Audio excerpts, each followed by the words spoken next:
ವಿಶೇಷ ಕಾರ್ಯಕ್ರಮಕ್ಕೆ ಸ್ವಾಗತ. ನಾನು ಅರ್ಚನಾ.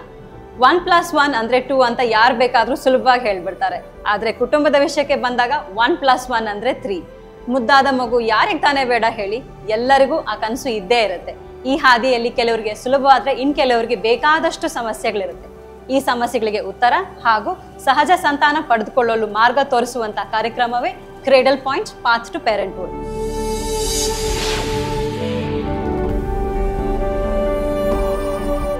ಈ ಕಾರ್ಯಕ್ರಮವು ಬೆಂಗಳೂರಿನ ಅರಮನೆ ಮೈದಾನದಲ್ಲಿ ಅಕ್ಟೋಬರ್ 19 ಮತ್ತು 20ನೇ ತಾರೀಕು ನಡೆಯಲಿದೆ. ಈ ಕಾರ್ಯಕ್ರಮದ ಭಾಗವಾಗಿ ನಾವು ಇಂದು ಮಕ್ಕಳನ್ನು ಸುಲಭವಾಗಿ ಹೇಗೆ ಪಡೆಯೋದು, ಫರ್ಟಿಲಿಟಿ ಪ್ರಾಬ್ಲಮ್ಸ್ ಅಂದ್ರೆ ಏನು, ನ್ಯಾಚುರಲ್ ಕನ್ಸೆಪ್ಷನ್ ಹೇಗಾಗೋದು, ಡಾಕ್ಟರ್ನ ಯಾವಾಗ ಕನ್ಸಲ್ಟ್ ಮಾಡಬೇಕು, ಹೀಗೆ 10 ಡೌಟ್ಸ್ ನಮಗೆ ಇದ್ದೇ ಇರುತ್ತೆ.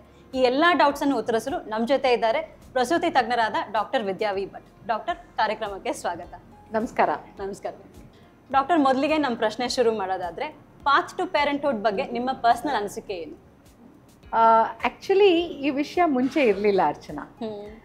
ಈಗ ಜನ ಇದನ್ನ ಒಂದು ಬೇರೆ ಥರ ನೋಡ್ತಾ ಇದ್ದಾರೆ. ಅಂದರೆ ನಾವು ಮೆಂಟಲಿ ಪ್ರಿಪೇರ್ ಆಗಬೇಕು, ನಾವು ಫೈನಾನ್ಷಿಯಲಿ ಸರಿಗಿರಬೇಕು, ನಮಗೆ ಒಂದು ಕರೆಕ್ಟ್ ಟೈಮ್ಗೆ ಮಗು ಆಗಬೇಕು ಅಂತ ಈಗ ಜನ ನೋಡ್ತಾ ಇದ್ದಾರೆ. ಇದೇ ಒಂದು 20 ವರ್ಷದ ಹಿಂದೆ ಮದುವೆ ಆಯಿತು, ಪ್ರೆಗ್ನೆನ್ಸಿ ಟೆಸ್ಟ್ ಪಾಸಿಟಿವ್ ಬಂತು, ಪೇಷಂಟ್ಸ್ ಚೆಕಪ್ಗೆ ಬರೋರು ಹಾಗಾಗುತ್ತೆ ಆಗ್ತಾ ಇತ್ತು. ಬಟ್ ಈಗ ಹಾಗಲ್ಲ. ಈಗ ಜನಕ್ಕೆ ಮದುವೆ ಆದ ತಕ್ಷಣ ನಾವು ಒಂದಿಷ್ಟು ದಿನ ಪ್ಲ್ಯಾನ್ ಮಾಡಬೇಕು, ನಮಗೆ ಈಗಲೇ ಮಗು ಬೇಡ, ಅಥವಾ ಫೈನಾನ್ಷಿಯಲಿ ನಾವು ಸ್ಟೇಬಲ್ ಇಲ್ಲ ನಮ್ಮದು ಡಬಲ್ ಇನ್ಕಮ್ ಆಗಬೇಕು. ಆಯಿತು, ಡಬಲ್ ಇನ್ಕಮ್ ಆದಮೇಲೆ ಈಗ ನಾವು ಮಗು ಮಾಡ್ಕೊಳ್ಳೋಕ್ಕೆ ಕರೆಕ್ಟ್ ಟೈಮಲ್ಲಿ ಇದ್ದೀವಿ ಅಂತ ಡಿಸೈಡ್ ಮಾಡ್ತಾರೆ. ಸೊ ಆವಾಗಿಂದ ಅವ್ರ ಪಾತ್ ಟು ಪೇರೆಂಟ್ಹುಡ್ ಶುರು ಆಗುತ್ತೆ. ಯಾಕೆಂದರೆ ಮಗು ಅಂದರೆ ಅದು ಒಂದು ರೆಸ್ಪಾನ್ಸಿಬಿಲಿಟಿ, ಒಂದು ಕಮಿಟ್ಮೆಂಟು, ಮತ್ತು ನಾವು ಆದಷ್ಟು ಮಗುನ ಚೆನ್ನಾಗಿ ಬೆಳೆಸಬೇಕು ಅನ್ನೋದು ಒಂದು ಸಂಸ್ಕಾರವಂತರಾಗಿ ಬೆಳೆಸಬೇಕು ಅಂತ ಎಲ್ಲ ಪೇರೆಂಟ್ಸಲ್ಲೂ ಇರುತ್ತೆ. ಸೊ ಅದಕ್ಕೋಸ್ಕರ ಪ್ರಾಬಬ್ಲಿ ಈಗಿನ ಜನ್ರೇಷನ್ನು ತುಂಬ ರೆಸ್ಪಾನ್ಸಿಬಲ್ ಇದೆ ಆ ವಿಷಯಕ್ಕೆ ಅಂತ ಅನ್ಸುತ್ತೆ. ನಿಜ ಡಾಕ್ಟರ್, ನೀವು ಹೇಳ್ದಂಗೆ ಈಗ ತುಂಬಾ ಮೆಟಿಕ್ಯುಲಸ್ ಆಗಿ ಪ್ಲಾನಿಂಗ್ ಎಲ್ಲ ಮಾಡ್ಕೊಂಡು ಮಕ್ಕಳು ಮಾಡ್ಕೋಬೇಕು ಅಂತಾರೆ. ಬಟ್ ನಿಮ್ ಪ್ರಕಾರ ಕರೆಕ್ಟ್ ಆಗಿ ಪ್ಲಾನಿಂಗ್ ಮಾಡ್ಕೊಂಡ್ರೆ ಯಾವುದು ಒಳ್ಳೆ ಸಮಯ ಅನ್ಸುತ್ತೆ ಗರ್ಭಧಾರಣೆ ಮಾಡಕ್ಕೆ? ಆ್ಯಕ್ಚುಲಿ ಸ್ಪೀಕಿಂಗ್, ಈಗ ಗರ್ಭಧಾರಣೆ ನಾವು ಮುಂಚೆ ಹೇಳ್ತಿದ್ವಲ್ಲ, ಕರೆಕ್ಟಾಗಿ ಟೈಮ್ ಒಂದು ಹೆಣ್ಣಿಗೆ ಮಗು ಆಗೋಕ್ಕೆ ಅಂದರೆ 25ರಿಂದ 32-33 ವರ್ಷ ಇದು ಕರೆಕ್ಟ್ ಟೈಮ್. ಯಾಕೆಂದರೆ ಈ ಟೈಮಲ್ಲಿ ಅವ್ರಿಗೆ ಓವೇರಿಯನ್ ರಿಸರ್ವ್ ಚೆನ್ನಾಗಿರುತ್ತೆ, ಅಂದರೆ ಆ ಒಂದು ಹೆಣ್ಣಿನ ಎಗ್ ಪ್ರೊಡ್ಯೂಸಿಂಗ್ ಕೆಪಾಸಿಟಿ ಚೆನ್ನಾಗಿರುತ್ತೆ. ಸೊ ಹೀಗಿದ್ದಾಗ ಬಟ್ ಏನಾಗುತ್ತೆ, ಆ ಟೈಮಲ್ಲಿ ಕರಿಯರ್ ಕ್ಲಾಕ್ ಅನ್ನೋದು ಬರುತ್ತೆ. ಸೊ ಇದು ಬಯೋಲಾಜಿಕಲ್ ಕ್ಲಾಕ್, ಇದು ಕರಿಯರ್ ಕ್ಲಾಕ್. ಸೊ ಇದು ಎರಡೂ ಕ್ಲಾಶ್ ಆಗೋದ್ರಿಂದ ಹೆಣ್ಮಕ್ಳಲ್ಲಿ ಇದು ಯಾವಾಗ ನಾವು ಮಗು ಮಾಡ್ಕೋಬೇಕು ಅನ್ನೋದು ಒಂದು ಪ್ರಶ್ನೆ ಬಂದ್ಬಿಡುತ್ತೆ. ಯಾಕೆಂದರೆ ಮುಂಚೆ ಏನಾಗೋದು, ನೀವು ಮಕ್ಕಳಲ್ಲಿ ನೋಡಿ, ಯಾವುದೇ ಸ್ಕೂಲ್ ಸ್ಟ್ಯಾಟಿಸ್ಟಿಕ್ಸ್ ತಗೊಳ್ಳಿ, ಇಲ್ಲ ಗಂಡು ಮಕ್ಕಳ ಸ್ಟ್ಯಾಟಿಸ್ಟಿಕ್ಸ್ ತಗೊಳ್ಳಿ, ಹೆಣ್ಮಕ್ಳು ಆರ್ ಆಲ್ವೇಸ್ ಲೀಡಿಂಗ್. ಬಟ್ ಈ ಕರಿಯರ್ ಮತ್ತು ಮಗು ಮಾಡ್ಕೊಳ್ಳೋದು ಪೇರೆಂಟ್ಹುಡ್ ಮಧ್ಯೆ ಬಂದಾಗ ಅವ್ರಿಗೆ ಯಾವುದನ್ನು ಚೂಸ್ ಮಾಡಬೇಕು ಅನ್ನೋದು ಒಂದು ಪ್ರಶ್ನೆ ಬರುತ್ತೆ. ಬಟ್ ರೈಟ್ ಟೈಮಲ್ಲಿ ಅವರು ಕರಿಯರು ಪ್ಲ್ಯಾನ್ ಮಾಡಿ ಆಮೇಲೆ ಅವ್ರ ಪೇರೆಂಟ್ಹುಡ್ ಬಗ್ಗೆನೂ ಕಾನ್ಸಂಟ್ರೇಟ್ ಮಾಡಿದ್ರೆ ಪ್ರಾಬಬ್ಲಿ 1 ಮಗುನೋ 2 ಮಗುನೋ ಅವರು ಮಾಡ್ಕೊಳ್ಳೋದು ಸುಲಭ ಆಗುತ್ತೆ. ಬಟ್ ಅದಕ್ಕೆ ಅವ್ರದ್ದೊಂದು ಕರೆಕ್ಟ್ ಪ್ಲ್ಯಾನಿಂಗ್ ಬೇಕಾಗುತ್ತೆ. ಎಷ್ಟೋ ಸರಿ ಏನಾಗುತ್ತೆ, ಅವ್ರು ನಮ್ಮಲ್ಲಿ ಬಂದು ಈವನ್ ಟರ್ಮಿನೇಷನ್ಸ್ ಮಾಡಿಸ್ಕೊಂಡಿದ್ದು ನೋಡಿದ್ದೀನಿ. ಯಾಕೆಂದರೆ ನನಗೆ ಈಗ ನಾನು ಮೆಂಟಲಿ ರೆಡಿ ಇಲ್ಲ ನನ್ನ ಕರಿಯರ್ ಇಸ್ ಡಿಮಾಂಡಿಂಗ್ ಟೈಮ್ ನಂದು. ಸೊ ಟರ್ಮಿನೇಷನ್ ಮಾಡುವಾಗ ತುಂಬ ಉದ್ದ ಕೌನ್ಸಿಲಿಂಗ್ ಮಾಡ್ತೀನಿ. ಹೀಗೆ ಮಾಡಬೇಡಿ, ಮಗುನ ದೇವ್ರು ಕೊಟ್ಟಿರೋದು ನೀವು ತೆಗಿಬೇಡಿ, ಇದು ತುಂಬ ಇಂಪಾರ್ಟೆಂಟು, ನಿಮಗೆ ದೇವರು ಸುಲಭವಾಗಿ ಕೊಟ್ಟಿರೋದನ್ನ ಯಾಕೆ ಇದನ್ನು ಮಾಡ್ತೀರಾ ಅಂತೆಲ್ಲ ತುಂಬ ಕೌನ್ಸಿಲಿಂಗ್ ಮಾಡ್ತೀನಿ. ಎಷ್ಟೋ ಸರಿ ನಾನು ಕೌನ್ಸಿಲಿಂಗ್ ಮಾಡಿದಾಗ ಒಂದು 100 ಜನಕ್ಕೆ ನಾನು ಕೌನ್ಸಿಲಿಂಗ್ ಮಾಡಿದೆ ಅಂತ ಇಟ್ಕೊಳ್ಳಿ, 70% ಜನ ಕಂಟಿನ್ಯೂ ಮಾಡಿದ್ದಾರೆ ಸೊ ಪ್ರೆಗ್ನೆನ್ಸಿನ. ಬಟ್ ಆ 30% ಪಾಪ ಅವ್ರಿಗೆ ನಿಜವಾಗ್ಲೂ ಕಷ್ಟ ಇರುತ್ತೆ ಅಂತ ಅವರು ಟರ್ಮಿನೇಷನ್ಗೆ ಹೋಗ್ತಾರೆ. ಸೊ ಇದನ್ನ ನಾವು ಇಂಡಿವಿಜುವಲ್ ಆಗಿ ನೋಡಬೇಕಾಗುತ್ತೆ. ಎವ್ರಿಥಿಂಗ್ ಇಸ್ ಟೇಲರ್ ಮೇಡ್ ಈಗ ಅಲ್ವಾ. ಈಗ ನನಗೆ ಸರಿ ಹೋಗಿರೋದು one size doesn't fit all. So ನನಗೆ ಸರಿ ಹೋಗಿರೋದು ಇನ್ನೊಬ್ರಿಗೆ ಸರಿ ಹೋಗಬೇಕು ಅಂತಿಲ್ಲ. ಬಟ್ ಟೇಲರ್ ಮೇಡ್ ಆಗಿ ನೋಡೋಕ್ಕೂ ಕೂಡ ಅವರು ತಮ್ಮ ಲೈಫಲ್ಲಿ ಯಾವ್ದು ಇಂಪಾರ್ಟೆಂಟು, ಈಗ ಮನೆಯೇ ಇರಬೇಕು, EMI ತೊಗೋಬೇಕು, ವೆಹಿಕಲ್ ಇರಬೇಕು, ಸಿ ಇದು ಆಲ್ ಒಂಥರ ಒಂದು ವೆಬ್ಬಲ್ಲಿ ಇರ್ತಾರೆ. ಸೊ ಅದರಿಂದ ಅವರು ಆಚೆ ಬಂದು this is more responsible move ನಮ್ಮದು, ನಾವು ಮಗುನ ಮಾಡ್ಕೋಬೇಕು. ಯಾಕೆಂದರೆ ಮನೇನೂ ಲೇಟರ್ ಆಗುತ್ತೆ, ಕಾರು ಲೇಟರ್ ತೊಗೋಬೋದು, ಇದೆಲ್ಲ ಅವ್ರದ್ದು ಒಂದು ಆಸೆಗಳಂತ ಇರುತ್ತಲ್ಲ, ಅದನ್ನು ಅವರು ಬ್ಯಾಲೆನ್ಸ್ ಮಾಡಬೇಕಾಗತ್ತೆ. ಬಟ್ ನೀವು ಹೇಳ್ದಂಗೆ ಒಂದು ಡೌಟ್ ಡಾಕ್ಟರ್, ಈಗ ಕೆಲವರು ಟರ್ಮಿನೇಷನ್ ಮಾಡ್ತಾರೆ ಅಂತ ಹೇಳ್ತಾರಲ್ಲ, ಅವ್ರಿಗೆ ಮತ್ತೆ ಈಸಿಯಾಗಿ ಮಕ್ಕಳಾಗೋ ಸಾಧ್ಯತೆಗಳಿದೆಯಾ? 90 to 94% of the time normal conception ಆಗುತ್ತೆ. ಕೆಲವೊಂದು 5% ಜನಕ್ಕೆ ಪ್ರಾಬ್ಲಮ್ಸ್ ಆಗುತ್ತೆ. ಅದು MTP ಮಾಡಿಸ್ಕೊಂಡ್ರೆ ಅಂದರೆ ಮೆಡಿಕಲ್ ಟರ್ಮಿನೇಷನ್ ಆಫ್ ಪ್ರೆಗ್ನೆನ್ಸಿ ಅಂತ ಹೇಳ್ತೀವಿ, ಅದು ಮಾಡಿಸ್ಕೊಂಡಾಗ ಅವ್ರಿಗೆ ಅದು ಗರ್ಭಕೋಶದಲ್ಲಿ ಪ್ರಾಬ್ಲಮ್ ಆಗ್ಬೋದು, ಒಳಗಿನ ಲೈನಿಂಗಿಗೆ ಎಫೆಕ್ಟ್ ಆಗ್ಬೋದು, ಅವ್ರ ಓವೇರಿಯನ್ ರಿಸರ್ವ್ಗೆ ಎಫೆಕ್ಟ್ ಆಗ್ಬೋದು. ಸೊ ಹಿಂಗೆ ಆದವರು ಇದ್ದಾರೆ.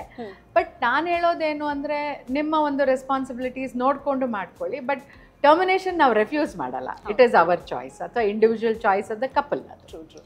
ಬಟ್ ಕೌನ್ಸಿಲಿಂಗ್ ಮಾಡಿ ಒಂದು ಉದ್ದ ಲೆಕ್ಚರ್ ಕೊಟ್ಟು ಅವ್ರಿಗೆ ಆಮೇಲೆ ಟರ್ಮಿನೇಷನ್. ನಿಜ ನಿಜ.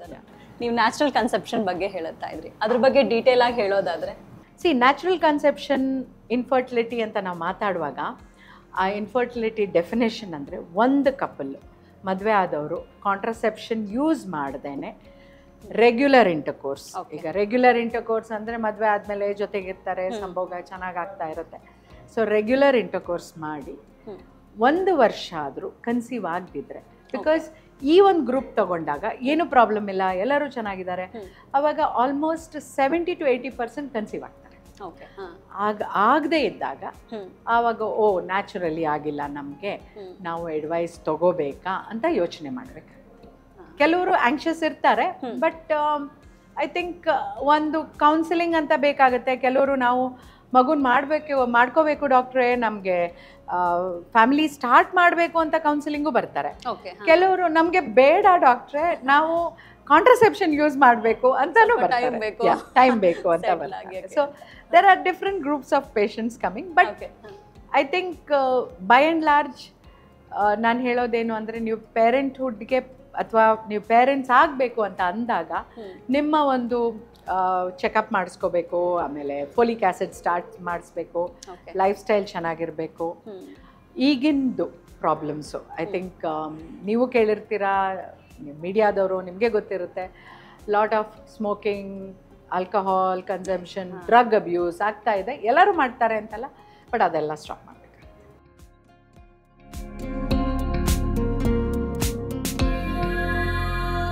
ಡಾಕ್ಟರ್, ಈಗ ಮದುವೆ ಆಗಿ 1-2 ವರ್ಷ ಆಗಿರುತ್ತೆ, ಸೊ ಅವ್ರು ನ್ಯಾಚುರಲ್ ಆಗಿ ಕನ್ಸೀವ್ ಆಗಿರಲ್ಲ. ನಿಮ್ಮ ಹತ್ರ ಬಂದಾಗ ಫಸ್ಟೇ ನೀವು ಫರ್ಟಿಲಿಟಿ ಟ್ರೀಟ್ಮೆಂಟ್ ಸ್ಟಾರ್ಟ್ ಮಾಡ್ತೀರಾ ಅಥವಾ ಬೇರೆ ಏನಾದರೂ ಸಲಹೆಗಳು ಕೊಡ್ತೀರಾ ಅವರಿಗೆ? ಈಗ ಫಸ್ಟ್ ಟೈಮ್ ಅವ್ರು ನನ್ನ ಹತ್ರ ಬಂದಾಗ ಹೀಗೆ ನಾವು ನ್ಯಾಚುರಲ್ ಆಗಿ ಕನ್ಸೀವ್ ಆಗಬೇಕು, ಇಲ್ಲ ನಾವು ಟ್ರೈ ಮಾಡಿದ್ವಿ ಆಗ್ತಾ ಇಲ್ಲ ಅಂತ, ನಮ್ದು ಹಿಸ್ಟ್ರಿ ತುಂಬ ಇಂಪಾರ್ಟೆಂಟು.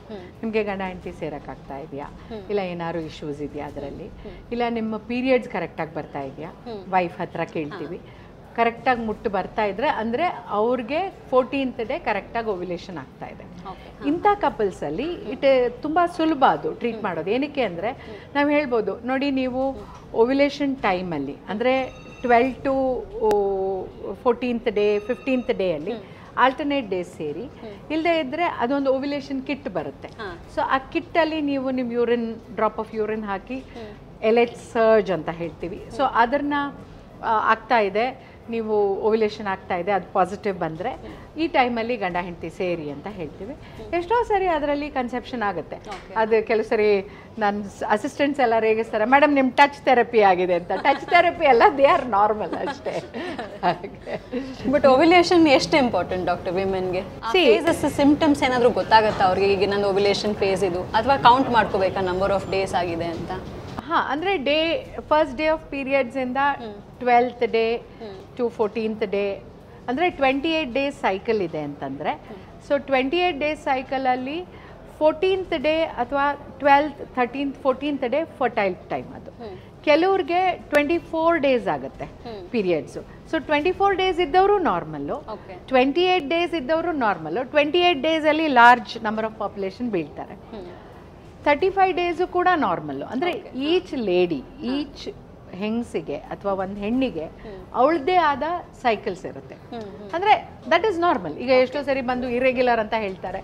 ಇರೆಗ್ಯುಲರ್ ಅಂದರೆ ಎಷ್ಟು ದಿನಕ್ಕೆ ಒಂದ್ಸರಿ ಬರ್ತಾ ಇದೆಯಮ್ಮ ನಿಮಗೆ ಅಂದರೆ ಅವ್ರು 35 ದಿನ ಅಂದರೆ ಅದು ನಾರ್ಮಲ್ ಕೂಡ. ಸೊ ಅವರು ಓವ್ಯುಲೇಷನ್ ಅವ್ರದ್ದು 14th ಡೇ ಆಗೋ ಬದಲು 20th ಡೇ ಆಗ್ತಾ ಇರುತ್ತೆ. ಸೊ ನಾವು 20th ಡೇ ನೀವು ಟೈಮ್ಡ್ ಇಂಟರ್ಕೋರ್ಸ್ ಮಾಡಿ, ಇಲ್ಲದಿದ್ರೆ 20th ಡೇ ನೀವು LH ಕಿಟ್ ಮಾಡಿ ನೋಡಿ ಅಂತ ಹೇಳ್ತೀವಿ. ಸೊ ಹೀಗೆ ಹೇಳೋದ್ರಿಂದ ಅವರು ಅದೇ ಪಾತ್ ಟು ಪ್ಯಾರೆಂಟ್ಹುಡ್ ಈಸಿ ಆಗುತ್ತೆ. ಬೇಸಿಕಲಿ ಏನು ಅಂದರೆ ಅವ್ರಿಗೆ ಓವ್ಯುಲೇಷನ್ ಟೈಮ್ ಹೇಳಬೇಕಾಗತ್ತೆ, ಪ್ರಾಪರ್ ಇಂಟರ್ಕೋರ್ಸ್ ಟೈಮ್ ಹೇಳಬೇಕಾಗತ್ತೆ. ಯಾಕೆಂದರೆ ಅದೇ ಟೈಮಲ್ಲೇ ಅವರು ಸ್ಟ್ರೆಸ್ಡ್ ಆಗಿರ್ತೀವಿ, ಆಫೀಸ್ ವರ್ಕ್ ಇರುತ್ತೆ, ನಮ್ಗೆ ಈ ಟೈಮಲ್ಲಿ ಇಂಟರ್ಕೋರ್ಸ್ ಮಾಡೋಕ್ಕಾಗಲ್ಲ ಅಂತೆಲ್ಲ ಹೇಳಿದ್ರೆ then I tell them take off, ಹೋಗಿ ಒಂದು ಹಾಲಿಡೇ ಹೋಗಿ ನೀವು, ಆ ಟೈಮಲ್ಲಿ ಡೆಫಿನೆಟ್ಲಿ ಕನ್ಸೆಪ್ಷನ್ ಆಗುತ್ತೆ ಅಂತ. ಸೊ ಹಾಲಿಡೇ ಪೋಸ್ಟ್ ಹಾಲಿಡೇ ಕನ್ಸೆಪ್ಷನ್ಸು ನಾನು ಕೂಡ ನೋಡ್ತೀನಿ. Okay okay. ಬಟ್ ನೀವು ಹೇಳ್ದಂಗೆ ನಂಬರ್ ಆಫ್ ಡೇಸ್ ಕೌಂಟ್ ಮಾಡೋದು ಒಂದು, ಅಥವಾ ಕಿಟ್ಟಲ್ಲಿ ಟೆಸ್ಟ್ ಮಾಡ್ಕೋಬೇಕಾಗತ್ತೆ ಓವ್ಯುಲೇಷನ್ಗೋಸ್ಕರ? ಹೌದು ಹೌದು. ಅಂದರೆ ಅವ್ರಿಗೆ ಅದನ್ನು ಕಿಟ್ಟಲ್ಲಿ ಟೆಸ್ಟ್ ಮಾಡ್ತಾ ಆಗಲ್ಲ ಅಂದರೆ ಕೆಲವು ಈಗ ಗೂಗಲ್ ಮಾಡಿ ಬರ್ತಾರೆ, ಈಗೆಲ್ಲ ತುಂಬ ಗೂಗಲ್ ಡಾಕ್ಟರ್ಸ್. ಸೊ ಅವರು ಬೇಸಲ್ ಬಾಡಿ ಟೆಂಪ್ರೇಚರು, ಆಮೇಲೆ ಇದು ಮ್ಯೂಕಸ್, ಇದೆಲ್ಲ ಹಳೇ ಟೆಸ್ಟ್ ಆಗಿತ್ತು. ಈಗ ಒಂದು 50 years back infertility treatment was very ನೇವ್, ಅಂದರೆ ಏನೂ ಇರಲಿಲ್ಲ ಅವಾಗ, ಪ್ರಿಮಿಟಿವ್ ನೇವ್ ಅಂತ. ಬೇಸಿಕಲಿ ಏನಾಗೋದು, ಬೇಸಲ್ ಬಾಡಿ ಟೆಂಪ್ರೇಚರ್ ನೋಡಿ ಇಂಟರ್ಕೋರ್ಸ್ ಮಾಡಿ, ಅವ್ರು ಜ್ವರ ಬಂದಿದ್ರೆ ಏನು ಮಾಡ್ತಾರೆ ಅಲ್ವಾ, ಅದೇ ಥರ ವಜೈನಲ್ ಮ್ಯೂಕಸ್ ನೋಡಿ, ಓಕೆ ಮ್ಯೂಕಸ್ ಅದನ್ನು ಹೀಗೆ ಸ್ಪಿನ್ ಬಾರ್ಕ್ ಅಂತ ಹೇಳ್ತಾ ಇದ್ವಿ, ಅದು ಹೀಗೆ ಫೀಲ್ ಆದಾಗ ಓ ಇದು ಸ್ಟಿಕ್ಕಿ ಇದೆ, ಈ ಟೈಮಲ್ಲಿ ಓವ್ಯುಲೇಷನ್ನು. ಬಟ್ ಏನಾಗೋದು ಆ ಟೈಮಲ್ಲಿ ಅವ್ರಿಗೆ ತುಂಬ ವೈಟ್ ಡಿಸ್ಚಾರ್ಜ್ ಇದ್ದಿದ್ರೆ ಗೊತ್ತಾಗ್ತಾ ಇರಲಿಲ್ಲ. So these are all the pitfalls of previous test. But ಈಗ ಡೆಫಿನೆಟಿವ್ ಓವ್ಯುಲೇಷನ್ ಅಂದರೆ LH ಕಿಟ್ಟು ಮತ್ತು ಅಲ್ಟ್ರಾಸೌಂಡಲ್ಲಿ ನಾವು ನೋಡಿಬಿಟ್ಟು, ಆ್ಯಂಡ್ ಆಫ್ ಕೋರ್ಸ್ ಅದರ ಎಂಡ್ ರಿಸಲ್ಟ್ ಪ್ರೆಗ್ನೆನ್ಸಿ ಆಯಿತು ಅಂದರೆ we know that lady is conceiving, I mean ovulating. ಮತ್ತು ಈಗ ಫರ್ಟೈಲ್ ವಿಂಡೋ ಅಂದರೆ ಏನು, ಅದು ಎಷ್ಟು ಇಂಪಾರ್ಟೆಂಟ್ ಇಂಟರ್ಕೋರ್ಸ್ಗೆ ಎಲ್ಲ? ಈಗ ಯೂಶಲಿ ಈ ಕಾಂಟ್ರಸೆಪ್ಷನ್ಗೂ ಫರ್ಟೈಲ್ ವಿಂಡೋ ಅಂತ ಹೇಳ್ತಾರೆ, ಪ್ಲಸ್ ಈ ಇನ್ಫರ್ಟಿಲಿಟಿ ಇವ್ರಿಗೂ ಫರ್ಟೈಲ್ ವಿಂಡೋ ಅಂತ ಹೇಳ್ತೀವಿ. ಬೇಸಿಕಲಿ ಏನು ಅಂದರೆ ಓವ್ಯುಲೇಷನ್ ಟೈಮ್, ಈಗ ಕಾಂಟ್ರಸೆಪ್ಷನ್ ನಮಗೆ ಕನ್ಸೀವ್ ಆಗೋಕ್ಕೆ ಇಷ್ಟ ಇಲ್ಲ, ಸೊ ನಾವು 10th to 20th ಡೇ ನೀವು ಕಾಂಡಮ್ ಯೂಸ್ ಮಾಡಿ, ಇಲ್ಲ ಸ್ಪರ್ಮಿಸೈಡಲ್ ಜೆಲೀಸ್ ಯೂಸ್ ಮಾಡಿ. So that is the fertile period. ಈಗ ಇನ್ಫರ್ಟಿಲಿಟಿ ಅಂತ ಬಂದಾಗ, ನಮಗೆ ಮಗು ಬೇಕು ಅಂತ ಬಂದಾಗ ನಾವು ಹೇಳೋದೇನು ಅಂದರೆ ನೀವು ಈ ಟೈಮಲ್ಲಿ ಅಂದರೆ between 12th to 16th day more specific. ಯಾಕೆಂದರೆ avoid intercourse is a longer time, but specific ಕೆಲವ್ರು ಹೇಳ್ತಾರೆ ಅಯ್ಯೋ ಆಫೀಸ್ ಸ್ಟ್ರೆಸ್ ಆಗುತ್ತೆ, ನೀವೇನು ದಿನ ಹೇಳ್ತೀರಾ, ನಮ್ಗೆ ಆಗಬೇಕಲ್ಲ ಅಂತ ಬೈತಾರೆ ನಮಗೆ. ಸೊ ಆವಾಗ ನಾವು ಹೇಳೋದೇನು ಅಂದರೆ ಇಲ್ಲಪ್ಪ, ಅಟ್ಲೀಸ್ಟ್ ಆಲ್ಟರ್ನೇಟ್ ಡೇಸ್ ಟ್ರೈ ಮಾಡಿ between 12th to 16th day regular cycles. So that is the fertile period. Ovulation ಇರ್ಬೋದು, ಫರ್ಟೈಲ್ ಪೀರಿಯಡ್ ಇರ್ಬೋದು ಡಾಕ್ಟರ್, ಕೆಲವು ಈ ಫೇಸಲ್ಲಿ ಅಂದರೆ ತುಂಬ ಜನಕ್ಕೆ ಸ್ಟ್ರೆಸ್ ಆಗಿಬಿಡುತ್ತೆ ಆ್ಯಕ್ಚುಲಿ ಕಪಲ್ಗೆ, ನೀವು ಹೇಳ್ದಂಗೆ. ಸೊ ಅಂಥವ್ರಿಗೆ ಏನು ಅಡ್ವೈಸ್ ಮಾಡ್ತೀರಾ? ಫಸ್ಟ್ ಥಿಂಗ್ ಅವ್ರ ಹತ್ರ ಈ ಯೂಶಲಿ ಏನಾಗುತ್ತೆ, ವುಮೆನ್ ಆರ್ ಮೋರ್ ವಲ್ನರಬಲ್. ಯಾವಾಗಲೂ ನಾನು ಹೇಳ್ತೀನಿ, ನಾನು ಫೆಮಿನಿಸ್ಟ್ ಅನ್ಕೋಬೇಡಿ, ಬಟ್ ವುಮೆನ್ ಪಾಪ ಅಡ್ಜಸ್ಟ್ ಆಗ್ತಾರೆ. ಬಟ್ ಗಂಡು ಮಕ್ಳಿಗೆ ಏನಾಗುತ್ತೆ, ಒಂದು ಶೈ ಇರ್ತಾರೆ ನಮ್ಮ ಹತ್ರ ಹೇಳ್ಕೊಳಕ್ಕೆ. As a gynaecologist most of them are women, ಅವ್ರ ಹತ್ರ ಹೆಂಗೆ ಹೇಳ್ಕೊತಾರೆ. ಸೊ ಅವ್ರ ಹತ್ರ ಹೇಳ್ಕೊಳ್ಳೋಕ್ಕೂ ಕಷ್ಟ ಆಗುತ್ತೆ, ವೈಫ್ ಥ್ರೂ ಹೇಳೋಕ್ಕೂ ಕಷ್ಟ ಆಗುತ್ತೆ. ಸೊ ನಾವು ಅವ್ರಿಗೆ ಒಂದು ಕೌನ್ಸಿಲಿಂಗ್ ಮಾಡ್ತೀವಿ, ಇಲ್ಲದೇ ಇದ್ದರೆ ಒಂದು ಮೇಲ್ ಡಾಕ್ಟರ್ ಹತ್ರ ಕಳಿಸ್ತೀವಿ. ಸೊ ಅವ್ರಿಗೆ ಎರೆಕ್ಷನ್ ಇಶ್ಯೂಸ್ ಇದೆಯಾ, ಇಲ್ಲ ಆ ಟೈಮಲ್ಲಿ ಸ್ಟ್ರೆಸ್ ಆದರೆ ನಿಮಗೆ ಇಂಟರ್ಕೋರ್ಸ್ ಮಾಡೋಕ್ಕಾಗಲ್ವಾ. ಸೊ ಆ ಟೈಮಲ್ಲಿ ಒಂದು ಮೆಡಿಕೇಷನ್ ಕೂಡ ಕೊಡ್ತೀವಿ ನಾವು. ಇಲ್ಲದೇ ಇದ್ದರೆ ಅಯ್ಯೋ ಮೆಡಿಕೇಷನ್ ನನಗೆ ಆಫೀಸಲ್ಲಿ ಟಾರ್ಗೆಟ್ಸ್ ಇದೆ, ಐ ಕಾಂಟ್ ಡೂ ಇಟ್ ಅಂತ ಬಂದು ಬ್ಲಂಟಾಗಿ ಹೇಳ್ತಾರೆ. ಪಾಪ ಅವ್ರ ಕಷ್ಟ ಅವ್ರು ಹೇಳ್ಕೊತಾರೆ. ಆವಾಗ ನಾವು ಹೇಳ್ತೀವಿ, you tell me, take a holiday, ನೀವು ರಜಾ ತೊಗೊಳ್ಳಿ, ರಜಾ ತೊಗೊಂಡು ಆ ಡೇಸಲ್ಲಿ ಯು ಹ್ಯಾವ್ ಇಂಟರ್ಕೋರ್ಸ್, ಇಲ್ಲ ವೀಕೆಂಡಲ್ಲಿ ಯು ರಿಲ್ಯಾಕ್ಸ್ ಅಂತ ಹೇಳ್ತೀವಿ.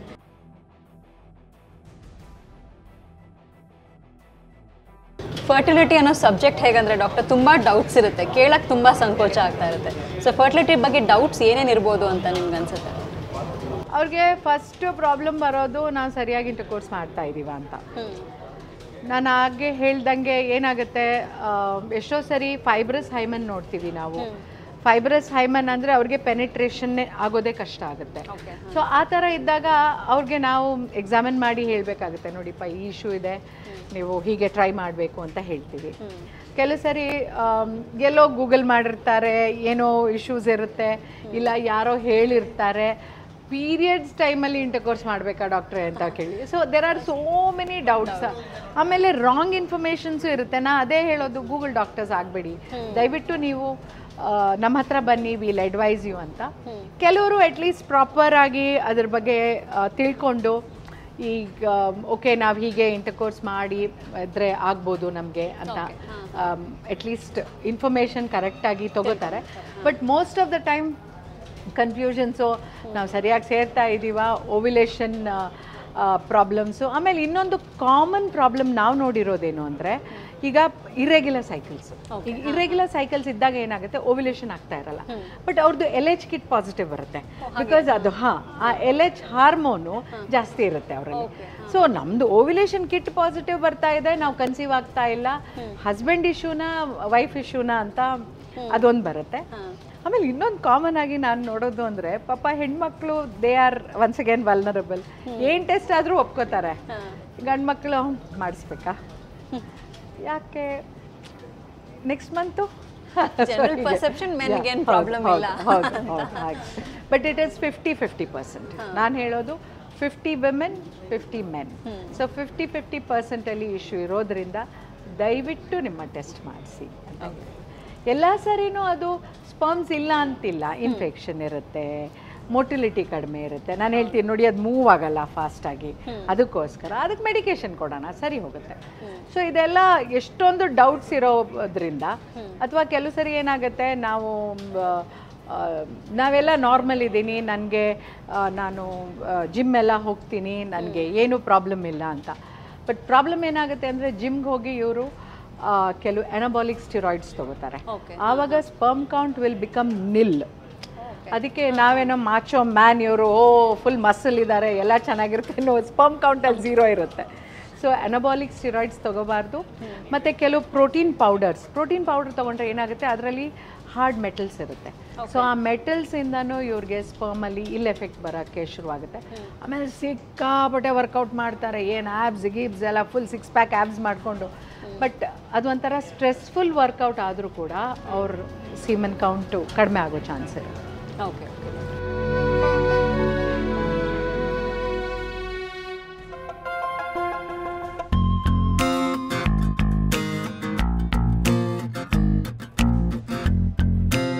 ಡಾಕ್ಟರ್, ನಾವು ಎಷ್ಟೊತ್ತು ನ್ಯಾಚುರಲ್ ಪಾತ್ ಟು ಪೇರೆಂಟ್ಹುಡ್ ಬಗ್ಗೆ ಮಾತಾಡಿದ್ವಿ. ಅಂದರೆ ಓವ್ಯುಲೇಷನ್ ಪೀರಿಯಡ್ ಆಗ್ಬೋದು, ಫರ್ಟೈಲ್ ಪೀರಿಯಡ್ ಎಲ್ಲ ಮಾತಾಡ್ತಿದ್ವಿ. ಬಟ್ ಆ್ಯಸ್ ಸಚ್ ಪ್ರೆಗ್ನೆನ್ಸಿ ಬಗ್ಗೆನೇ ತುಂಬ ಡೌಟ್ಸ್ ಇರುತ್ತೆ ಎಲ್ಲರಿಗೂ. ಸೊ ಇಲ್ಲೂ ಕೆಲವರು ಇದ್ದಾರೆ, ತುಂಬ ಜನ ಇದ್ದಾರೆ ಡೌಟ್ಸ್ ಇಟ್ಕೊಂಡು ನಿಮ್ಮನ್ನು ಪ್ರಶ್ನೆಗಳು ಕೇಳಬೇಕು ಅಂತ. So question answer session start ಮಾಡಿಬಿಡೋಣ. ಖಂಡಿತ. ಸೊ ಶ್ವೇತಾ, ಮೊದಲು ನಿಮ್ಮದೇ ಪ್ರಶ್ನೆ. Hi doctor. ಸೊ ಇದು ಎಗ್ ಫ್ರೀಸಿಂಗ್ ಎಲ್ಲ ಮಾಡ್ತಾರೆ ಅಂತ ಕೇಳಿದ್ದೀವಿ. ಸೊ ಅದು ಖಂಡಿತ ಮಗು ಆಗೋ ಚಾನ್ಸಸ್ ಇರುತ್ತಾ ಅದು ಮಾಡಿದಾಗ, ಅಥವಾ ಆಗದೇ ಇರೋ ಚಾನ್ಸಸ್ಸು ಇದೆಯಾ?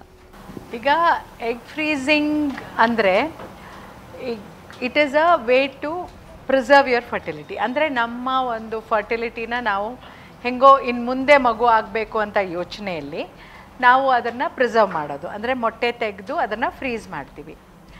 ಈಗ ಮೊಟ್ಟೆ ತೆಗೆದು ಫ್ರೀಸ್ ಮಾಡಿದಾಗ ಅದನ್ನು ಮತ್ತೆ ನಾವು ಥಾ ಮಾಡ್ತೀವಿ.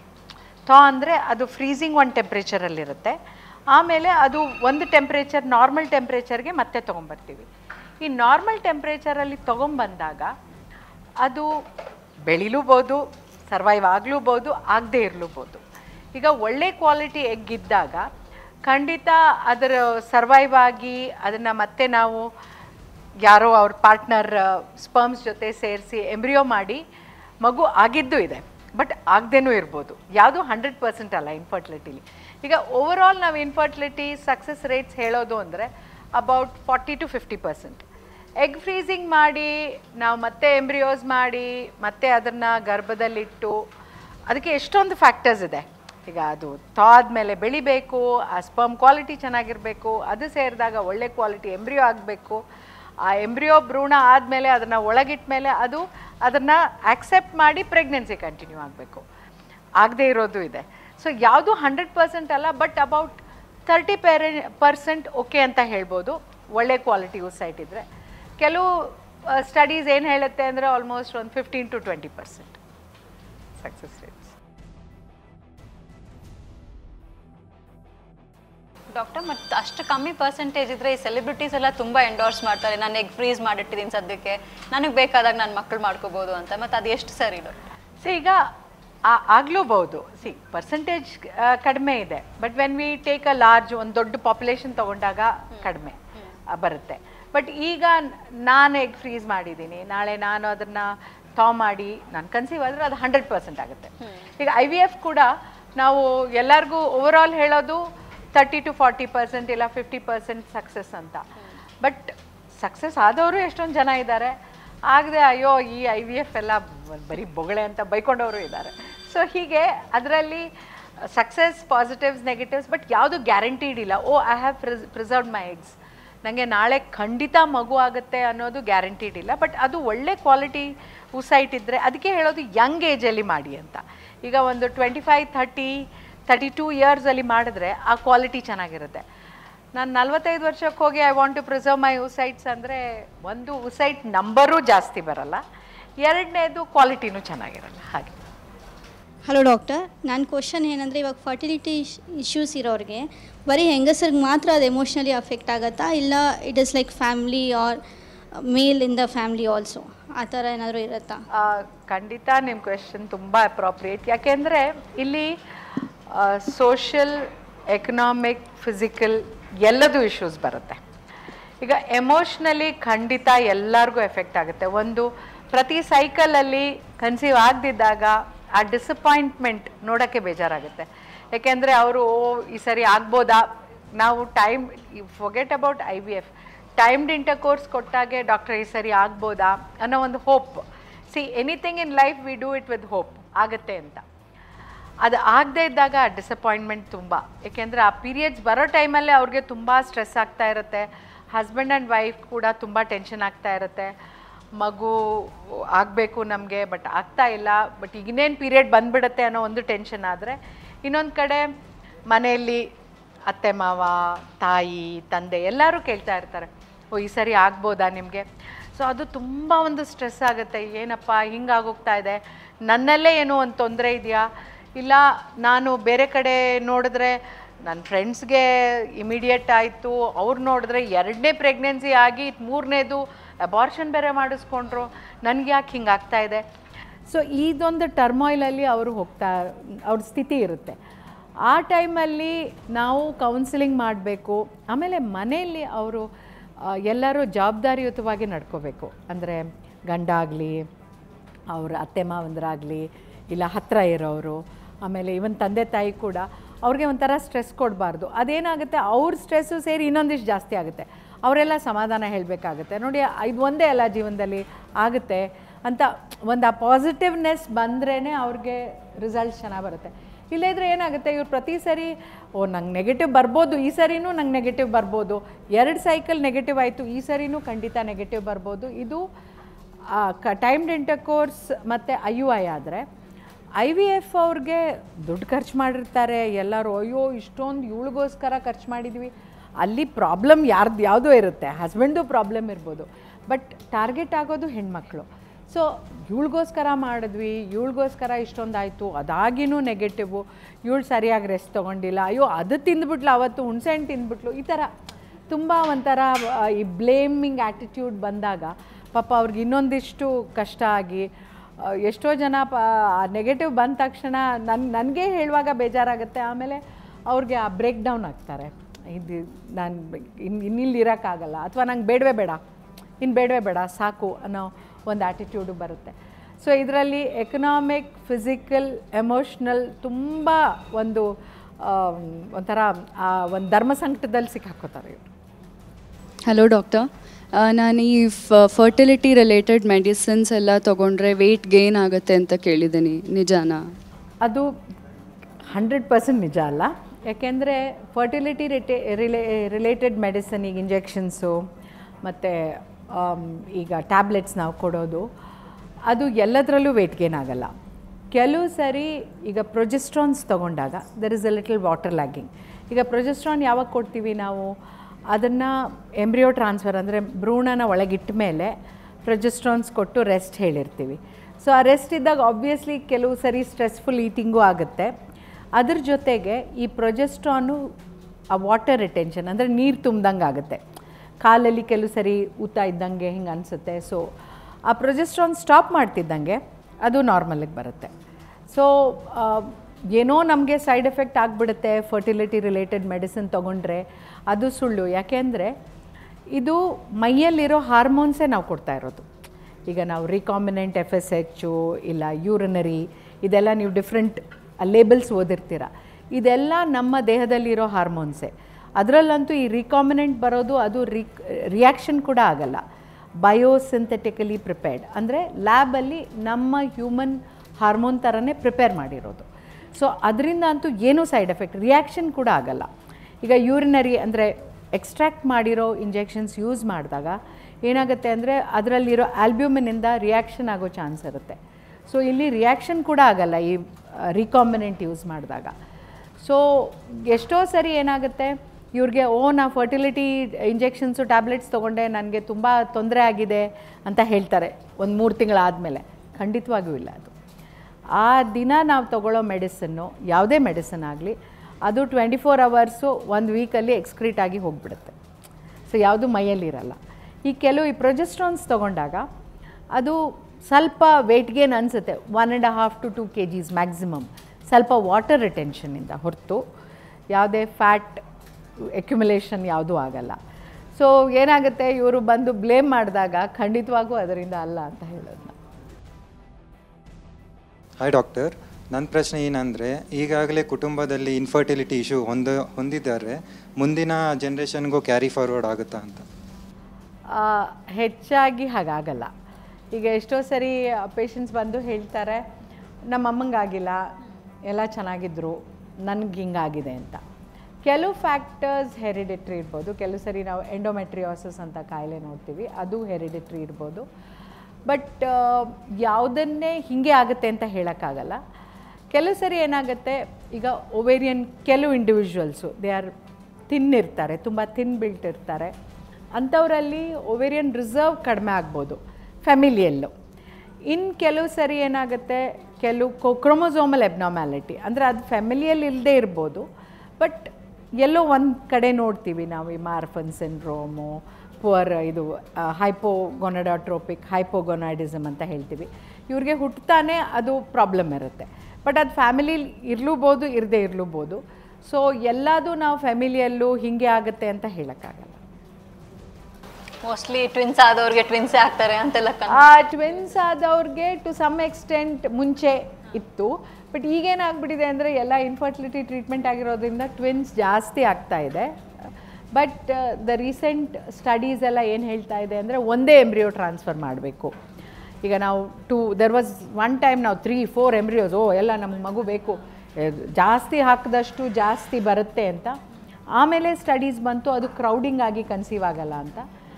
ಆಮೇಲೆ ಟ್ವಿನ್ ಪ್ರೆಗ್ನೆನ್ಸಿಯಲ್ಲೂ ಕೂಡ ತುಂಬ ಕಾಂಪ್ಲಿಕೇಶನ್ಸ್ ನೋಡ್ತೀವಿ ನಾವು, ಪ್ರಿಟರ್ಮ್ ಲೇಬರು, ಆಮೇಲೆ ವಾಟರ್ ಡಿಸ್ಚಾರ್ಜ್ ಆಗೋದು, ಶಾರ್ಟ್ ಸರ್ವಿಕ್ಸು, ಆಮೇಲೆ ಟ್ವಿನ್ಸ್ NICUಗೆ ಹೋದರೆ ಅದರ ಸ್ಟ್ರೆಸ್ಸು.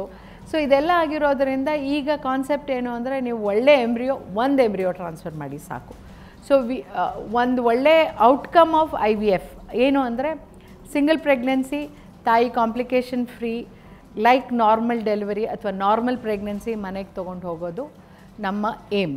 ಯಾಕೆಂದರೆ ಇವ್ರಿಗೆ ಯಾವುದೇ ಶುಗರ್ಸ್ ಜಾಸ್ತಿ ಆಗಬಾರ್ದು, BP ಜಾಸ್ತಿ ಆಗಬಾರ್ದು.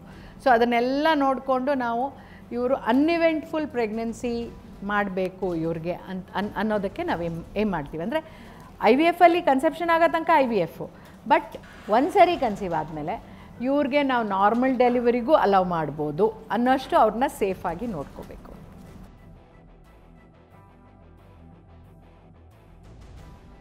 ಬಟ್ ಇನ್ನೊಂದು ಕಾಮನ್ ಡೌಟ್ ಏನಂದ್ರೆ ಡಾಕ್ಟರ್, ಈ ನಡುವೆ ನಾನು ಕೇಳ್ತಿರೋದು, ಈಗ ಜೀನ್ಸ್ ಎಲ್ಲ ಹಾಕೊಳ್ತಾರೆ, ಮೊಬೈಲ್ ಎಲ್ಲ ಇಟ್ಕೊಂಡ್ರೆ ಅದರಿಂದ ಫರ್ಟಿಲಿಟಿ ರೇಟ್ಸ್ಗೆ ಏನಾದರೂ ಪ್ರಾಬ್ಲಮ್ ಆಗುತ್ತಾ? ಆ್ಯಕ್ಚುಲಿ ಮೆನ್ಗೆ ಹೇಳ್ತಾರೆ ಫರ್ಟಿಲಿಟಿ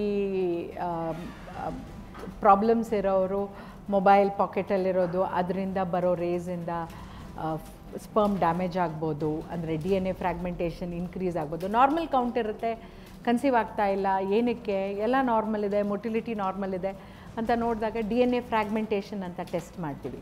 ಈಗ ನಾವು ಸ್ಪರ್ಮ್ಸ್ ಟೆಸ್ಟ್ ಮಾಡಿದಾಗ ಒಂದು ಅದರ ಹೇಗೆ ಸ್ಪರ್ಮ್ಸ್ ಇದೆ ಅಂತ ನೋಡೋಕ್ಕೆ, ಇನ್ನೊಂದು ಫಂಕ್ಷನಲ್ ಟೆಸ್ಟ್, ಅದು ಹೇಗೆ ಕೆಲಸ ಮಾಡುತ್ತೆ ಅಂತ. ಸೊ ಈ ಕೆಲಸ ಮಾಡೋ ಇದರಲ್ಲಿ DNA ಫ್ರಾಗ್ಮೆಂಟೇಷನ್ ಟೆಸ್ಟ್ ಮಾಡೋದು, functional test of the sperms. ಅದರಲ್ಲಿ ನಾವು ನೋಡಿದಾಗ ಇದು ಯಾರಿಗೆ ಹೀಗೆ ಆಗ್ತಾ ಇದೆ, DNA ಫ್ರಾಗ್ಮೆಂಟೇಷನ್ ಜಾಸ್ತಿ ಇದೆ, ಅವ್ರಿಗೆಲ್ಲ ಹಿಸ್ಟ್ರಿ ಕೇಳ್ತೀವಿ. ಅಂಡರ್ಗಾರ್ಮೆಂಟ್ಸ್ ತುಂಬ ಟೈಟ್ ಇರಬಾರ್ದು, ಲ್ಯಾಪ್ಟಾಪ್ಸ್ ತೊಡೆ ಮೇಲೆ ಇಟ್ಕೋಬಾರ್ದು, ಏಕೆಂದರೆ ಅವರ ಜನನಾಂಗದ ಮೇಲೆ ಇಟ್ಕೊಂಡ್ರೆ ಟೆಂಪ್ರೇಚರ್ ವೇರಿಯೇಷನ್ ಆಗಿ ಸ್ಪರ್ಮ್ಸ್ ಪ್ರಾಬ್ಲಮ್ ಆಗುತ್ತೆ ಅಂತ. ಆಮೇಲೆ ಈ ಮೊಬೈಲ್ ಫೋನ್ಸ್ ಇಟ್ಕೋಬಾರ್ದು. ಆಮೇಲೆ ನಾನು ಆಗಲೇ ಹೇಳ್ದಂತೆ ತುಂಬ ಜಿಮ್ಮಿಂಗ್ ಮಾಡಬಾರ್ದು, ಫುಲ್ 6 ಪ್ಯಾಕ್ ಆ್ಯಬ್ಸ್ ಅಂದ್ಕೊಂಡು ಮಾಡಬಾರ್ದು. ಆ್ಯಂಡ್ ಈ ಎನಬಾಲಿಕ್ ಸ್ಟಿರಾಯ್ಡ್ಸು ಇಲ್ಲ ಮೆಟಲ್ ಇರೋ ಪ್ರೋಟೀನ್ ಪೌಡರ್ಸ್ ಎಲ್ಲ ತೊಗೋಬಾರ್ದು. ಸೊ ಮಕ್ಕಳಾದ್ಮೇಲೆ ಏನು ಬೇಕಾದ್ರೂ ಮಾಡಿ, ಏನು ಬೇಕಾದ್ರೂ ಮಾಡಿ, ಫುಲ್ ಅರ್ನಾಲ್ಡ್ ಆಗಿ, ನೋ ಪ್ರಾಬ್ಲಮ್. ಡಾಕ್ಟರ್, ಈಗ ನೀವು ತುಂಬ ಡೀಟೇಲಾಗಿ ನೀವು ಅವ್ರ ಡೌಟ್ಸ್ ಎಲ್ಲ ಆನ್ಸರ್ ಮಾಡಿದ್ರಿ. ಇನ್ನು ಮುಂದೆ ಲೈಫ್ ಸ್ಟೈಲ್ ಬಗ್ಗೆ ಆಗಲಿ, ಯಾವ ಡಾಕ್ಟ್ರನ್ನ ಕಾಂಟ್ಯಾಕ್ಟ್ ಮಾಡಬೇಕು, ಹೀಗೆ ಇನ್ನೂ ತುಂಬ ವಿಷಯಗಳಿದೆ, ಇದ್ರ ಬಗ್ಗೆ ಚರ್ಚೆ ಮಾಡೋಣ.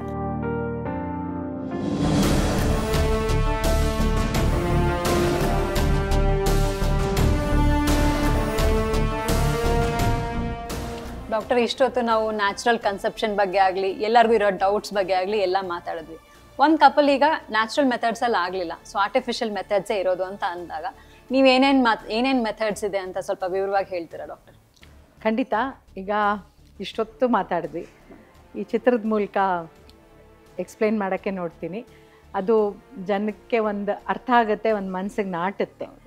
ಸೊ ಅದಕ್ಕೆ ಈಗ ಮಗು ಆಗಬೇಕು ಅಂತ ಕಪಲ್ ಅಂದ್ಕೊಂಡ್ರೆ, ಇಲ್ಲ ಕಪಲ್ಲೇ ಆಗಿಲ್ಲ, ಅವರಿನ್ನೂ ಜಾಬಲ್ಲಿದ್ದಾರೆ, ಬ್ಯುಸಿ ಇದ್ದಾರೆ, doing exceptionally well in each person is ಜಾಬಲ್ಲಿರೋರು. ಒಂದು ಹೆಣ್ಣು, ನಾನು ಹಾಗೆ ಹೇಳ್ದಂತೆ ಆ ಹೆಣ್ಮಕ್ಳಿಗೆ ಇನ್ನೂ ಕಷ್ಟ ಜಾಸ್ತಿ ಫರ್ಟಿಲಿಟಿ ಪ್ರಿಸರ್ವೇಷನಲ್ಲಿ. ಗಂಡಸರಿಗೆ 50-60 ವರ್ಷ ತನಕ ಸೀಮನ್ ಏನೂ ಆಗಲ್ಲ, ಅವ್ರದ್ದು ಏನು ಮ್ಯಾಕ್ಸಿಮಮ್ ಚೈಮರಿಸಮ್ ಅಂತ ಹೇಳ್ತೀವಿ ಅದು ಲೇಟರ್ ಡೇಟಲ್ಲಿ. But most of the time ಅವ್ರಿಗೇನೂ ಆಗಲ್ಲ. ಆದರೆ ಹೆಣ್ಮಕ್ಳಿಗೆ ನಾನು ಹೇಳ್ದಂಗೆ ಓವೇರಿಯನ್ ರಿಸರ್ವ್ ತುಂಬ ಇಂಪಾರ್ಟೆಂಟು. ಅದಕ್ಕೋಸ್ಕರ ಅವರು ಜಾಬಲ್ಲಿದ್ದಾರೆ, ನಾನು ತುಂಬ ಬ್ಯುಸಿ ಇದ್ದೀನಿ, ನನ್ನ ಜಾಬ್ ಸಿಕ್ಕಾಪಟ್ಟೆ ಡಿಮಾಂಡ್ ಮಾಡ್ತಾ ಇದೆ, ನಂಗೆ ಯಾರನ್ನ ಮದುವೆ ಆಗ್ತೀನಿ ಅಂತ ಗೊತ್ತಿಲ್ಲ, ಬಟ್ ನಾನು ನನ್ನ ಫರ್ಟಿಲಿಟಿ ಪ್ರಿಸರ್ವೇಷನ್ ಮಾಡಬೇಕು, ಯಾಕಂದರೆ ಎಲ್ಲ ಸೆಲೆಬ್ರಿಟೀಸು ಅವರೆಲ್ಲ ಮಾಡ್ತಾ ಇದ್ದಾರೆ. ಆಮೇಲೆ ಕೆಲವು ಮಾಡೆಲ್ಸ್ ಬರ್ತಾರೆ, ಅವ್ರು ಕೂಡ ನಮ್ಮ ದೇಹದ ಸೌಂದರ್ಯ ನಾವು ಕಾಪಾಡಬೇಕು, ಬಟ್ ನಂಗೆ ಮುಂದೆ ಮಗು ಬೇಕು. ಸೊ ಇಂಥವ್ರಿಗೆಲ್ಲ parenthood preservation. So parenthood preservation ಅಂತ ಅಂದರೆ ಏನು ಮಾಡ್ಬೋದು? ಈಗ ಹೆಣ್ಮಕ್ಳಿಗೆ ಈ ಪೇರೆಂಟ್ಹುಡ್ ಪ್ರಿಸರ್ವೇಷನ್ ಇದ್ದಾಗ ಅವ್ರಿಗೆ oocyte ಪ್ರಿಸರ್ವೇಷನ್ ಅಂತ ಹೇಳ್ತೀವಿ. ಅಂದರೆ ಎಗ್ಸ್ನ ಅವರು ಪ್ರಿಸರ್ವ್ ಮಾಡ್ಬೋದು. ಅದನ್ನು ನಾವು CO2 ಆಮೇಲೆ ನೈಟ್ರಸ್ ಆಕ್ಸೈಡಲ್ಲಿ ನಾವು ಪ್ರಿಸರ್ವ್ ಮಾಡಿ ಫ್ರೀಸ್ ಮಾಡಿ ಇಟ್ಟಿರ್ತೀವಿ. ಸೊ ಇದು ವಯಸ್ಸು ಚಿಕ್ಕದಿದ್ದಾಗೆ ಒಳ್ಳೆಯದು, ಅಂದರೆ ಒಂದು 25-35 ಒಳಗೆ ಒಳ್ಳೆಯದು. 40 ವರ್ಷ ಆದಮೇಲೆ ಎಗ್ಸ್ ಜಾಸ್ತಿ ಸಿಗೋದು ಇಲ್ಲ, ಆಮೇಲೆ ಅದನ್ನು ಪ್ರಿಸರ್ವ್ ಮಾಡೋಕ್ಕೂ ನಮಗೆ ಕ್ವಾಲಿಟಿ ಚೆನ್ನಾಗಿದಿರುತ್ತೋ ಇಲ್ಲ ಗೊತ್ತಿಲ್ಲ. ಈಗ ಸೀಮನ್ ಪ್ರಿಸರ್ವೇಷನ್ ಕೆಲವು ಗಂಡಸರಿಗೆ ಯಾವಾಗ ಬರುತ್ತೆ ಅಂದರೆ, ಅವರು ಕ್ಯಾನ್ಸರ್ಗೆ ಟ್ರೀಟ್ಮೆಂಟ್ ತಗೋತಾ ಇರ್ತಾರೆ. ಆವಾಗ ಎಷ್ಟೋ ಪೇಷಂಟ್ಸ್ ನನ್ನ ಹತ್ರ ಬಂದು ನಾವು ಸೀಮನನ್ನು ಪ್ರಿಸರ್ವ್ ಮಾಡಬೇಕು ಅಂತ ಹೇಳ್ತೇವೆ. ಅವ್ರಿಗೂ ಕೂಡ ಆಪ್ಷನ್ ಇದೆ. ಕ್ಯಾನ್ಸರ್ ಟ್ರೀಟ್ಮೆಂಟ್ ಆದಮೇಲೆ ಅದು ಹೆಂಗಾಗುತ್ತೆ, ಚೆನ್ನಾಗಾಗುತ್ತೋ ಇಲ್ವೋ ಗೊತ್ತಿಲ್ಲ, ಬಟ್ ಅವರು ಕೂಡ ಸೀಮನ್ ಪ್ರಿಸರ್ವೇಷನ್ ಮಾಡ್ಬೋದು. ಅಂದರೆ ಸಣ್ಣ ವಯಸ್ಸಲ್ಲಿ ಕ್ಯಾನ್ಸರ್ ಬಂದಾಗ. ಬಟ್ ಆ ಟ್ರೀಟ್ಮೆಂಟ್ ಟೈಮಲ್ಲೂ ಪ್ರಿಸರ್ವ್ ಮಾಡ್ಬೋದಲ್ಲ? ಮುಂಚೆ ಬಂದು ಪ್ರಿಸರ್ವ್ ಮಾಡಿ ಆಮೇಲೆ ಟ್ರೀಟ್ಮೆಂಟ್. ಇದು ಸಣ್ಣ ವಯಸ್ಸಲ್ಲಿ ಕ್ಯಾನ್ಸರ್ ಬಂತು ಅವ್ರಿಗೆ, ಆವಾಗ oocyte ಪ್ರಿಸರ್ವೇಷನ್ ಮಾಡ್ತೀವಿ. ಆವಾಗ ಅದಾದ್ಮೇಲೆ ಅವರು ಟ್ರೀಟ್ಮೆಂಟ್ಗೆ ಹೋಗ್ತಾರೆ. ಇನ್ನು ಪಾರ್ಟ್ನರ್ ಯಾರು ಅಂತ ಗೊತ್ತಿರುತ್ತೆ, ಬಟ್ ಈಗ ಪುರ್ಸತ್ತಿಲ್ಲ ಅವ್ರಿಗೆ. ನಮ್ಗೆ ಅಯ್ಯೋ 9 ತಿಂಗಳೆಲ್ಲ ಮಗುನ ನಾವು ಅಬ್ರಾಡ್ ಹೋಗ್ತಾ ಇದ್ದೀವಿ, ಕೆಲಸ ಇದೆ, ನಮಗೆ ಆಗಲ್ಲ ಅಂತ ಅಂದಾಗ ಎಂಬ್ರಿಯೋ ಪ್ರಿಸರ್ವೇಷನ್. ಎಂಬ್ರಿಯೋ ಪ್ರಿಸರ್ವೇಷನ್ ಅಂದರೆ ಪಾರ್ಟ್ನರ್ ಯಾರು ಅಂತ ಗೊತ್ತು, ಲಿವ್ ಇನ್ ರಿಲೇಶನ್ಶಿಪ್ ಇರ್ಬೋದು, ಇಲ್ಲ ಮುಂದೆ ಅವ್ರನ್ನ ಮದುವೆ ಆಗ್ತೀನಿ, ಇಲ್ಲ ಮದುವೆ ಯಾವ ರೀತಿ ಇದ್ರೂ ಪರವಾಗಿಲ್ಲ, ಬಟ್ ನಮಗೆ ಎಂಬ್ರಿಯೋಸ್ ಬೇಕು. ಸೊ ಅವರು ಹಸ್ಬೆಂಡ್ದು ಸೀಮನ್ ತಗೋತೀವಿ, ಹೆಣ್ಣಿಂದ ಎಗ್ಸ್ ತಗೋತೀವಿ, ಎಂಬ್ರಿಯೋ ಮಾಡ್ತೀವಿ. ಇದ್ರ ಅಡ್ವಾಂಟೇಜ್ ಏನು ಅಂದರೆ, ಈ ಎಗ್ oocyteಗಿಂತನೂ ಬೆಟರ್ ಇರುತ್ತೆ ನಮ್ಮ ಎಂಬ್ರಿಯೋ ಪ್ರಿಸರ್ವೇಷನ್. 10 ವರ್ಷ ಮಾಡ್ಬೋದು ನಾವು. ಮಾಡಿದಾಗ 10 ವರ್ಷ ಲೈಫ್ ಅಂತ ಎವಿಡೆನ್ಸ್ ಇದೆ. ಸೊ 10 ವರ್ಷದಲ್ಲಿ ಇವರು ಎನಿ ಟೈಮ್ ಇವರಿಗೆ ಮಗು ಬೇಕು ಅಂತ ಅಂದಾಗ ಅವ್ರು ಅದು ಸ್ಟಿಮ್ಯುಲೇಷನ್ಗೆ ಮತ್ತೆ ವಾಪಸ್ ಆ ಡಾಕ್ಟ್ರಲ್ಲಿ ಬಂದು ಅದನ್ನ ಎಂಬ್ರಿಯೋ ಇಟ್ಕೋಬಹುದು. ಇದು ಬೇರೆ ಸೆಂಟರ್ಸ್ ಕೂಡ oocyte ಪ್ರಿಸರ್ವೇಷನ್ ಇದ್ದಾಗ ಟ್ರಾನ್ಸ್ಫರ್ ಮಾಡ್ಬೋದು. ಎಂಬ್ರಿಯೋಸ್ ಲೀಗಲಿ ಕೆಲವು ಪ್ರೊಸೀಜರ್ಸ್ ಇದೆ, ಅದರಲ್ಲಿ ಅವರು ಟ್ರಾನ್ಸ್ಫರ್ ಮಾಡಿ ಅವರು ಮಗುನ ಮಾಡ್ಕೋಬಹುದು. ಸೊ ಎಂಬ್ರಿಯೋ ಅಂದ್ರೆ almost first stage of pregnancy. ಹೌದು ಎಂಬ್ರಿಯೋ ಅಂದ್ರೆ ಫಸ್ಟ್ ಸ್ಟೇಜ್ ಆಫ್ ಪ್ರೆಗ್ನೆನ್ಸಿ ತರ. ಸೊ ಅದ್ರ results are better. Oocyte preservation ಕಿಂತನೂ ಎಂಬ್ರಿಯೋ ಪ್ರಿಸರ್ವೇಷನ್ ಅಲ್ಲಿ ರಿಸಲ್ಟ್ಸ್ ಬೆಟರ್. ಬಟ್ ಪಾರ್ಟ್ನರ್ ಯಾರು ಅಂತ ಗೊತ್ತಿಲ್ಲ. ನೆಕ್ಸ್ಟ್ ಈ ನ್ಯಾಚುರಲ್ ಕನ್ಸೆಪ್ಷನ್ ಬಗ್ಗೆ ಬರೋಣ. ಈಗ ಅದೆಲ್ಲ ಆಗ್ಬಿಟ್ಟಿದೆ ಅವ್ರಿಗೆ. ಈಗ ಔಸೈಡ್ ಪ್ರಿಸರ್ವೇಷನ್ ಏನು ಬೇಡ, ಅವರು ಮದುವೆ ಆಗಿದ್ದಾರೆ, trying for natural conception. First thing ಅವರು ಫರ್ಟಿಲಿಟಿ ಸಪ್ಲಿಮೆಂಟ್ಸ್ ತಗೊಳ್ಳೋದ್ರಲ್ಲಿ ಫೋಲಿಕ್ ಆಸಿಡ್ ತಗೋಬೇಕಾಗುತ್ತೆ. ಆಮೇಲೆ ಸ್ಮೋಕ್, ಆಲ್ಕೋಹಾಲ್, ಡ್ರಗ್ ಅಬ್ಯೂಸ್ ಎಲ್ಲ ಮಾಡ್ತಾ ಇದ್ರೆ ನಾವು ಮೊದಲೇ ನಿಲ್ಸಿ ಅದನ್ನ ಅಂತ ಹೇಳಿ. ಎಲ್ಲರೂ ಮಾಡಲ್ಲ, ಬಟ್ ಕೆಲವ್ರು ಮಾಡ್ತಾ ಇರ್ತಾರೆ. ಸೊ ಅದ್ ನಿಲ್ಸಿ ಅಂತ ಹೇಳಿ. ಆಮೇಲೆ ಲೈಫ್ ಸ್ಟೈಲ್. ಈಗ ನಾವು ಕೇಳ್ತೀವಿ, ಅಯ್ಯೋ ಅವ್ರ PCOS ಅಂತೆ, ಈಗ ಓವರ್ ವೇಟ್ ಇರ್ತಾರೆ. ಸೊ ಅವರು ಕಾಮನ್ ಪ್ರಾಬ್ಲಮ್. ಯಾಕೆ ಅಂದ್ರೆ ನಮ್ಗೆ ಅಷ್ಟೊಂದು ಔಟ್ಲೆಟ್ಸ್ ಇರುತ್ತೆ, ಪಿಜ್ಜಾ, ಬರ್ಗರ್, ಮ್ಯಾಕ್ಡೊನಾಲ್ಡ್ಸ್ ಅಂತ. ಹಂಗೇನೋ ಜಿಮ್ಸು ಇದೆ. ಈಗ ಪಿಜ್ಜಾ, ಬರ್ಗರ್ ಎಷ್ಟು ಅಂಗಡಿಗಳಿದೆಯೋ ಅಷ್ಟು ಜಿಮ್ ಇದೆ, ಪಕ್ಕದಲ್ಲೇ ಇದೆ. ಸೊ ಅಲ್ಲಿ ಹೋಗಿ ವೇಟ್ ರೆಡ್ಯೂಸ್ ಮಾಡಿ ಅಂತ. ಸೊ ಅಂಥವ್ರಿಗೆ ನಾವು ಏನು ಹೇಳ್ತೀವಿ ಅಂದರೆ ತೂಕ ಕಡಿಮೆ ಮಾಡಿ, ನಿಮ್ಮ ಸೈಕಲ್ಸ್ ರೆಗ್ಯುಲರ್ ಆಗಬೇಕು, ನಿಮ್ಮ PCOS ಕಡಿಮೆ ಮಾಡಬೇಕು, ತೂಕ ಕಡಿಮೆ ಮಾಡಿ. ಬೇಸಿಕಲಿ PCOS ಈಗ ಎಲ್ಲರೂ ಅಯ್ಯೋ ಗೂಗಲ್ ಮಾಡಿ ಬಂದು ಡಾಕ್ಟ್ರೇ ನಂಗೇನು ಮಕ್ಕಳೇ ಆಗಲ್ವಾ ಅಂತ. I tell them no, PCOS is a lifestyle disease. Lifestyle ಅದು. ಯಾಕೆಂದ್ರೆ ಇದು ನಾವು ಬೇಕು ಅಂತ ಮಾಡ್ಕೊಂಡಿರೋದು. ಅದು ಖಂಡಿತವಾಗಿ ಯಾರಿಂದ ಹಿಂಗೆ ಬಂದು ಇದು ಆಗಿಲ್ಲ. ಸೊ ನಾವು ತಿಂದು ಸೆಡೆಂಟ್ರಿ ಲೈಫ್ ಮಾಡಿಕೊಂಡು ಮಾಡಿರೋದು. ಸೊ ಅಂಥವ್ರಿಗೆ ನಾನು lifestyle management, diet counselling ತುಂಬಾ important. 80% is diet, 20% is exercise. So diet counselling ಮಾಡ್ಕೋಬೇಕು ಅವರು. ಆಮೇಲೆ ಎಕ್ಸಸೈಸ್ ಮಾಡಬೇಕು. ಆಮೇಲೆ ಅದೆಲ್ಲ ಆದ್ಮೇಲೆ ಓವ್ಯುಲೇಷನ್ ಟ್ರ್ಯಾಕಿಂಗ್ ಮಾಡಿ ಟೈಮ್ಡ್ ಇಂಟರ್ಕೋರ್ಸ್. ಈಗ ನಾವು ಮಾತಾಡ್ದಂಗೆ LH ಕಿಟ್ ಮಾಡ್ಬೋದು, ಇಲ್ಲ ಡಾಕ್ಟ್ರಲ್ಲಿ ಬೇಕಾದ್ರೂ ಹೋಗ್ಬೋದು, ಇಲ್ಲ ಅವ್ರ ಮನೆಯಲ್ಲೇ ಓವ್ಯುಲೇಷನ್ ಟ್ರ್ಯಾಕ್ ಮಾಡಿ 10 kg ಎಷ್ಟೋ ಸರಿ ಆಗಿದೆ. ನನ್ನೊಂದು ಪೇಷಂಟು ಸಣ್ಣ ಆಗಿ ಬಂದೆ ಅಷ್ಟೇ ನಾನು ಹೇಳಿದ್ದು. She lost 10 kg, she was pregnant. ಹಾಗೆ. ಸೊ ಈ ತರ situations trying for natural conception ಇದ್ದವ್ರಿಗೆ ಅವ್ರಿಗೆ ನಾವು ಕೌನ್ಸಿಲಿಂಗ್ ಮಾಡಬೇಕಾಗುತ್ತೆ. ಇಲ್ಲ ಈ ನಮ್ಮ ಪ್ರೋಗ್ರಾಮ್ ಇಂದ ಎಷ್ಟೊಂದು ಜನಕ್ಕೆ ಅರಿವಳಿಕೆ ಬಂದು ಅವರು ಇದನ್ನ ಫಾಲೋ ಮಾಡಿ. ಡಾಕ್ಟರ್, ಇಲ್ಲಿ ಓವ್ಯುಲೇಷನ್ ಟ್ರ್ಯಾಕಿಂಗ್ ಕಿಟ್ ಅಂದ್ರಲ್ಲ, ಅದೇನು ಡಾಕ್ಟರ್? ಅದು LH ಕಿಟ್ ಅಂತ ಸಿಗುತ್ತೆ. ಅಬ್ರಾಡ್ ಅಲ್ಲಿ ಓವ್ಯುಲೇಷನ್ ಟ್ರ್ಯಾಕಿಂಗ್ ಕಿಟ್ ಅಂತ ಇರುತ್ತೆ, ಇಲ್ಲಿ LH ಕಿಟ್ ಅಂತ ಸಿಗುತ್ತೆ. ಸೊ ಅದು LH ಹಾರ್ಮೋನು ಓವ್ಯುಲೇಷನ್ಗೆ ಮುಂಚೆ ರಿಲೀಸ್ ಆಗುತ್ತೆ. ಸೊ ಅದು ಪಾಸಿಟಿವ್ ಬಂತು ಅಂದ್ರೆ ನೆಕ್ಸ್ಟ್ 24 hours ಅಲ್ಲಿ ಇವ್ರಿಗೆ ಓವ್ಯುಲೇಷನ್ ಆಗುತ್ತೆ ಅಂತ. ಸೊ ಅವಾಗ ಇವ್ರ ಗಂಡ ಹೆಂಡತಿ ಆ ಪ್ರಕಾರ ಸೇರ್ಸೋದು. ಮತ್ತೆ ಈ ಡ್ರಿಂಕಿಂಗ್ ಹ್ಯಾಬಿಟ್ಸ್ ಎಲ್ಲ ಇರುತ್ತೆ. ಕೆಲವರು ನಾನು ಡಾಕ್ಟರ್ಸ್ ಹೇಳೋದನ್ನ ಕೇಳಿದ್ನಿ, ನಾನು ನೆಕ್ಸ್ಟ್ ಮಂತ್ ಕನ್ಸೀವ್ ಆಗ್ಬೇಕು, ಈ ಮಂತ್ ಬಿಟ್ಬಿಟ್ರೆ ಆಗತ್ತಾ ಅಂತಾರೆ. ಅದು ಎಷ್ಟು ಸರಿ ಅಥವಾ ಎಷ್ಟು ಗ್ಯಾಪ್ ಇರಬೇಕು? ಗ್ಯಾಪ್ ಅಂದ್ರೆ ಅದೇ ಆಲ್ಕೋಹಾಲ್ ನೆಕ್ಸ್ಟ್ ಡೇ ಎಕ್ಸ್ಕ್ರೀಟ್ ಆಗುತ್ತೆ.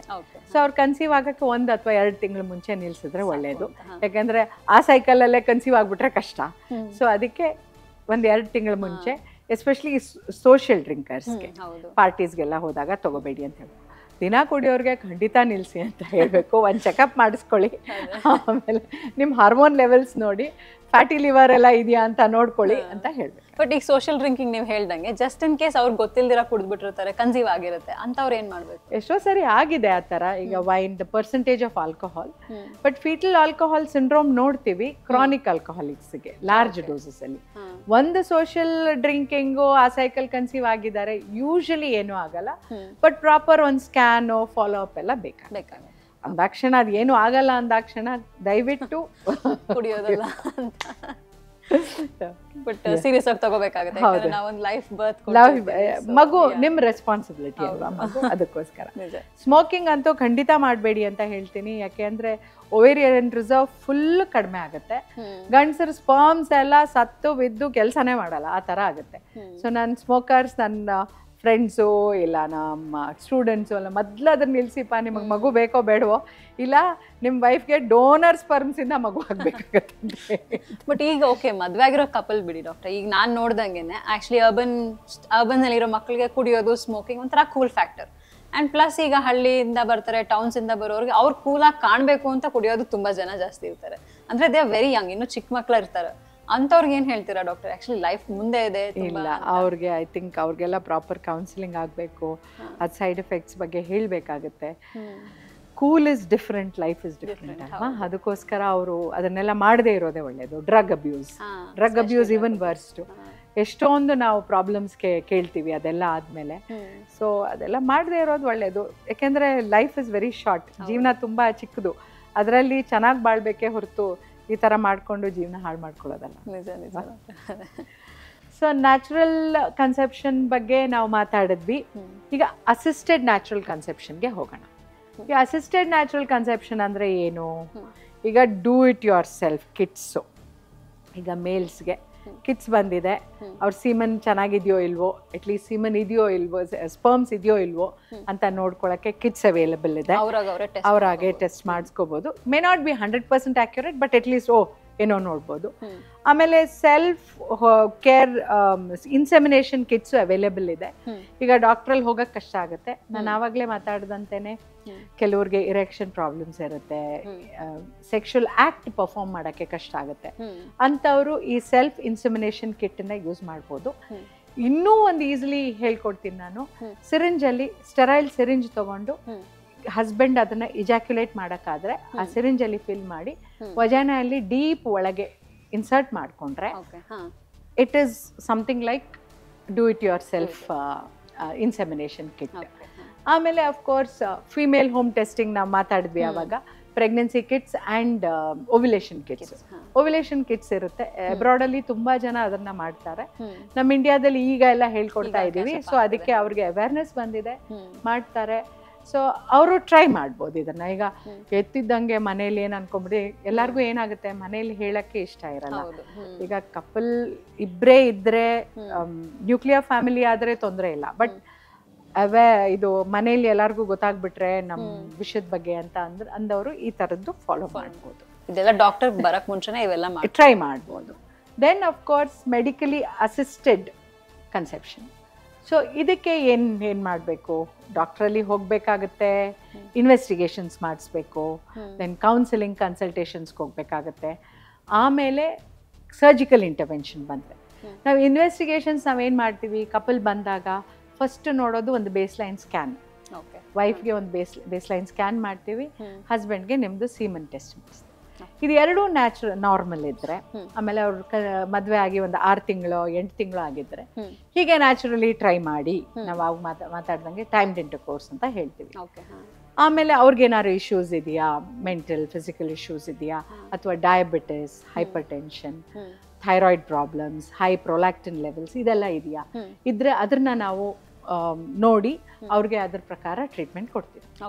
ಇನ್ ಕೇಸ್ ಅದೆಲ್ಲ ಏನೂ ಇಲ್ಲ, ಚೆನ್ನಾಗಿದ್ದಾರೆ, ಬಟ್ ಹೆಣ್ಣಿಗೆ ಒಂದು ಫೈಬ್ರಾಯ್ಡ್ ಇದೆ, ಇಲ್ಲ ಗರ್ಭಕೋಶದಲ್ಲಿ ಒಂದು ಪಾಲಿಪ್, ಅದು ಸಾಫ್ಟ್ ಗಡ್ಡೆ ಇದೆ, ಇಲ್ಲ ಸಿಸ್ಟ್ ಇದೆ, ಅಂಡಾಶಯದಲ್ಲಿ ಸಿಸ್ಟ್ ಇದೆ, ಇಲ್ಲ ಎಂಡೋಮೆಟ್ರಿಯೋಸಿಸ್ ಅಂದ್ರೆ ಅದು ಅಂಡಾಶಯದಲ್ಲಿ ಬರೋ ಸಿಸ್ಟ್, ಅದರಿಂದ ತುಂಬಾ ಕಷ್ಟ ಆಗುತ್ತೆ ಕನ್ಸೀವ್ ಆಗಕ್ಕೆ, ಉಸೈಡ್ ಕ್ವಾಲಿಟಿ ಬರಲ್ಲ. ಸೊ ಇದಕ್ಕೆಲ್ಲ ಅದರದ್ದೇ ಆದ ಒಂದು ಸರ್ಜಿಕಲ್ ಮೆಥಡ್ಸ್ ಅಲ್ಲಿ ನಾವು ಟ್ರೀಟ್ ಮಾಡ್ಬೋದು. ಸೊ ಅದು ನೆಕ್ಸ್ಟ್ ಲೆವೆಲ್ ಆಗುತ್ತೆ. ಈಗ ಫಸ್ಟ್ ಟೈಮ್ಡ್ ಇಂಟರ್ಕೋರ್ಸು, ಅದರಲ್ಲಾಗಿಲ್ಲ, ಕೌನ್ಸಿಲಿಂಗ್, ಇನ್ವೆಸ್ಟಿಗೇಷನ್, ಸ್ಕ್ಯಾನ್, ಅದಾದ್ಮೇಲೆ ಟ್ಯೂಬ್ ಟೆಸ್ಟ್ ಮಾಡ್ತೀವಿ, ಅದು ಲೆವೆಲ್ 2. ಅದಾಗಿನೂ ಕನ್ಸೀವ್ ಆಗಿಲ್ಲ ಅಂದ್ರೆ IUI ಲೆವೆಲ್ಗೆ ಹೋಗ್ತೀವಿ. IUI ಲೆವೆಲ್ ಅಂದ್ರೆ ವೀರ್ಯಾಣುನ ನಾವು ಪ್ರೊಸೆಸ್ ಮಾಡಿಬಿಟ್ಟು ಓವ್ಯುಲೇಷನ್ ಟೈಮಲ್ಲಿ ಇಂಜೆಕ್ಟ್ ಮಾಡ್ತೀವಿ. This is level 2. ಈಗ ನ್ಯಾಚುರಲ್ ಕನ್ಸೆಪ್ಷನ್ ನಾವೇನು ಟೈಮ್ಡ್ ಇಂಟರ್ಕೋರ್ಸ್ ಹೇಳಿದ್ದು ಲೆವೆಲ್ 1, ಈಗ ಲೆವೆಲ್ 2ಗೆ ಬಂದಿದ್ದೀವಿ.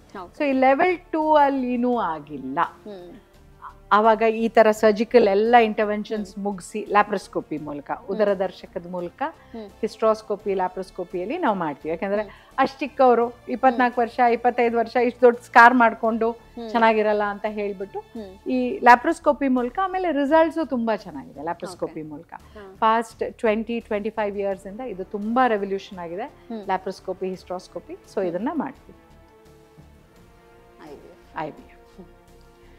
ಸೊ IVF ಲೆವೆಲ್ 3 ಅದು. ಸೊ IVF ಅಲ್ಲಿ ನಾವು ಕೆಲವು ಇನ್ವೆಸ್ಟಿಗೇಷನ್ಸ್ ಇರುತ್ತೆ. ಏನಂದರೆ ಹಾರ್ಮೋನ್ ಲೆವೆಲ್ಸು ನೋಡ್ತೀವಿ. ಡೇ 2 ಬಂದಾಗ ಈಗ ಒಂದು ಕಪಲ್ಗೆ ನಾವು IVFಗೆ ಕೌನ್ಸಿಲಿಂಗ್ ಮಾಡ್ತೀವಿ. ನೋಡಿಪ್ಪ, ನಿಮ್ಮ ಸ್ಪರ್ಮಲ್ಲಿ ಎಷ್ಟು ಇಶ್ಯೂಸ್ ಇದೆ, ನಿಮ್ಮ ಎಗ್ ಕ್ವಾಲಿಟಿ ಅಷ್ಟು ಚೆನ್ನಾಗಿಲ್ಲ, ಅಂದರೆ ಓವೇರಿಯನ್ ರಿಸರ್ವ್ ಫಾಲ್ ಆಗ್ತಾ ಇದೆ, AMH ಟೆಸ್ಟ್ ಮಾಡ್ತೀವಿ. ಆಮೇಲೆ ಅದರಲ್ಲಿ ಕಡಿಮೆ ಇದೆ, ಅದಕ್ಕೆ ನಾವು IVF ಮಾಡಬೇಕಾಗುತ್ತೆ. ಇನ್ನು ಕೆಲವ್ರಿಗೆ PCOS, ತುಂಬ ಎಗ್ಸ್ ಇದೆ ಬಟ್ ಚೆನ್ನಾಗಿಲ್ಲ ಕ್ವಾಲಿಟಿ, ಸೊ ಅವ್ರಿಗೂ ಟ್ರೀಟ್ ಮಾಡ್ತೀವಿ. ಅವ್ರಿಗೆ ಟ್ರೀಟ್ ಮಾಡಿ ಬೇಸ್ಲೈನ್ ಇನ್ವೆಸ್ಟಿಗೇಷನ್ಸ್ ಮಾಡಿಸ್ಬಿಟ್ಟು ಡೇ 2 ಬಂದಾಗ ಅವ್ರಿಗೆ ಇಂಜೆಕ್ಷನ್ಸ್ ಕೊಡಕ್ಕೆ ಶುರು ಮಾಡ್ತೀವಿ ಎಗ್ ಡೆವಲಪ್ಮೆಂಟ್ಗೆ. ಸೊ ಇದಕ್ಕೆ ಡಿಫ್ರೆಂಟ್ ಪ್ರೋಟೋಕಾಲ್ಸ್ ಇದೆ. ಈ ಥರ ಇಂಜೆಕ್ಷನ್ಸ್ ಕೊಡ್ಬೋದು, ಆ ಥರ ಕೊಡ್ಬೋದು. ಇದು ಬೆಸ್ಟ್ PCOSಗೆ, ಇದು ಎಂಡೋಮೆಟ್ರಿಯಾಸಿಸ್ಗೆ ಇದ್ರೆ ಬೆಸ್ಟು, ಇದು ಪುವರ್ ಓವೇರಿಯನ್ ರಿಸರ್ವ್ ಇದ್ರೆ ಇದು ಬೆಸ್ಟು ಅಂತ. ಸೊ ಅದನ್ನೆಲ್ಲ ಅವ್ರಿಗೆ ಎಕ್ಸ್ಪ್ಲೇನ್ ಮಾಡಿ ಆ ಪ್ರೋಟೋಕಾಲ್ ಶುರು ಮಾಡ್ತೀವಿ.